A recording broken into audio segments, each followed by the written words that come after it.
નમસ્કાર, તમે જોઈ રહ્યા છો Gujarati news YouTube channel. Viral video અને તાજા સમાચાર જોવા માટે અમારી આ ચેનલને સબસ્ક્રાઇબ કરો. 2 દિવસ પહેલા 20-21ની રાત્રિના વરાછા ઢાળ પાસે એક જાહેર શૌચાલયની બાજુમાં એક બેન જે એમના હસબન્ડ સાથેથી બંનેને ઝઘડો થતા અલગ અહીંયા આવી અને કડિયા કામ કરતા હતા. રાત્રે કામ કર્યા પછી શૌચાલયની બહાર જાહેરમાં સૂતા હતા પોતાના બાળકને લઈને. ત્યારે મોડી રાત્રે કોઈ બાળકને 3.5 વર્ષની એમની દીકરીને કોઈ કિડનેપ કરીને જતું રહે છે. રાત્રે એ મોડેથી જાગતા એમને ખબર પડતા તાત્કાલિક પોલીસ સ્ટેશન આવ્યા હતા અને રાત્રે જ કાપોદ્રા પોલીસ સ્ટેશન, જોન વનસરની ટીમ અને ક્રાઇમ બ્રાન્ચ દ્વારા રાતે જ તપાસ બાબતની ચાલુ કરી દેવામાં આવ્યું હતું. વહેલી સવારે ખાતરી કરતાં ખબર પડી કે આ માણસ આ બાળકીને લઈ અને રેલવે સ્ટેશન ગયો છે. રેલવે સ્ટેશનથી એક ટ્રેન પકડે છે, ધુંધ એક્સપ્રેસ, જે સુરતથી આગળ ઇન્દોર સુધી જતી હોય છે.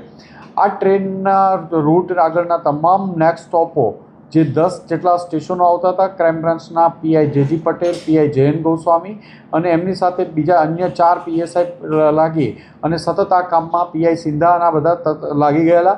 તમામે તમામ 10 સ્ટેશનોના આરપીએફ, જીઆરપી, રેલવે પોલીસ અને ત્યાંની લોકલ પોલીસને પોલીસ અને આ બધાને જ એક એસોસિએશનને તમામ આ ફોટાઓ શેર કરવામાં આવ્યા હતા, પણ કોઈ ફળદાયક હકીકત મળી નહોતી આવી. ક્રાઇમ બ્રાન્ચની 5 ટીમ બનાવી અને તાત્કાલિક અલગ અલગ સ્ટેશનો 2 સ્ટેશન કવર કરે એ રીતે મોકલી આપવામાં આવ્યા હતા. એમાં પીએસઆઈ દેસાણી અને એમની ટીમને એક માહિતી મળી કે રતલામ રેલવે સ્ટેશન આ વહેલી સવારે આને બાળકને લઈને ઉતરતા જોવા મળે છે અને રેલવે સ્ટેશનમાં સીસીટીવી નહોતા, પણ બહારની સાઈડ તપાસ કરતાં એક જગ્યાએ એના જેવું શંકાના આધારે ખાતરી થાય છે કે કદાચ આ બાળક લઈને ઉતરેલો આ માણસ આ જ છે કિડનેપર. તમામ બીજી ટીમોને, આજુબાજુની ટીમોને તરત બોલાવી લેવામાં આવી. પીએસઆઈ મહિડા, પીએસઆઈ સિસોદિયા, લોકો બધા જ સાથે મળી અને ત્રણેય ટીમોએ આઈડેન્ટિફાઈ કરતા આ જ માણસને ત્યાંથી 5 કિલોમીટર આગળ એક 3 વ્હીલ ટેમ્પોમાં બેસી અને જતો દેખાય છે. એ ટેમ્પોવાળાને આઈડેન્ટિફાઈ કરતાં ત્યાંથી ફરીથી આગળ એક બાજના ગામ છે, ત્યાંથી 50 કિલોમીટર રતલામથી થાય છે, ત્યાં બસમાં જતી દેખાય છે. બસનો નંબર મેળવી અને ક્રાઇમ બ્રાન્ચની ટીમે મોડી રાત્રે બસના નંબર મેળવવા, આઈડેન્ટિફાઈ કરવા સતત 48 કલાક સુધી લાગેલા રહી અને એ આઈડેન્ટિફાઈડ નંબર બસનો મળ્યો. બસના ડ્રાઈવરને એપ્રોચ કર્યો તો એણે કીધું કે આવો માણસ હતો અને બાજના બસ સ્ટેશન પાસે વહેલી સવારે આને 6 ઉતારેલો હતો. એક પણ સેકન્ડનો ટાઈમ બગાડ્યા વગર ક્રાઇમ બ્રાન્ચની તમામ ટીમો તરત બાજના સ્ટેશન પાસે ગઈ.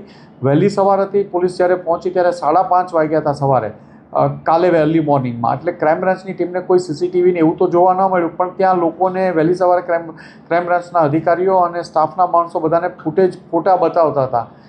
એમાંથી એક માણસે સામે આવીને કીધું કે કાલે એક બેનને કોઈ બાળકી મળી છે અહીંયા અને કોઈ મૂકીને જતું રહ્યું છે કે કોઈ બાળકી એક બેનને મળી છે.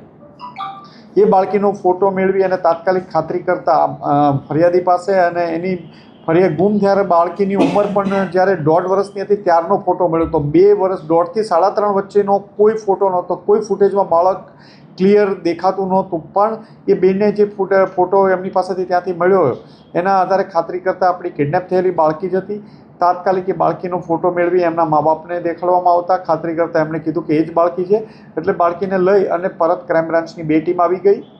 આરોપી ત્યાં એક આમને મૂકીને જતો રહ્યો હોવાનું એવું પ્રાથમિક દ્રષ્ટિએ લાગે છે. વહેલી સવારે ક્રાઇમ બ્રાન્ચની બીજી ટીમો હજી એને શોધખોળ કરી રહી છે. ત્યાં રતલામ જિલ્લામાં જ બાળકી સહી સલામત એમના મધરને હેન્ડઓવર કરવામાં આવી છે.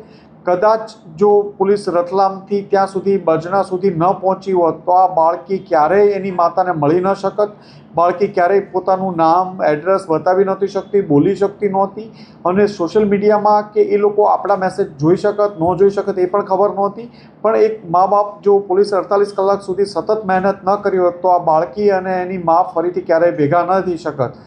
આમ એક પોલીસે સખત મહેનત કર્યા બાદ આ લોકોને મિલાપ કરાયો છે અને બીજી ટીમ દ્વારા હજી આરોપીને શોધી કાઢવાનું એની પ્રયત્ન ચાલે છે. બાળકી હેન્ડકેમ છે, એની સાથે કોઈ પણ પ્રકારનું પેલું થયેલું નથી.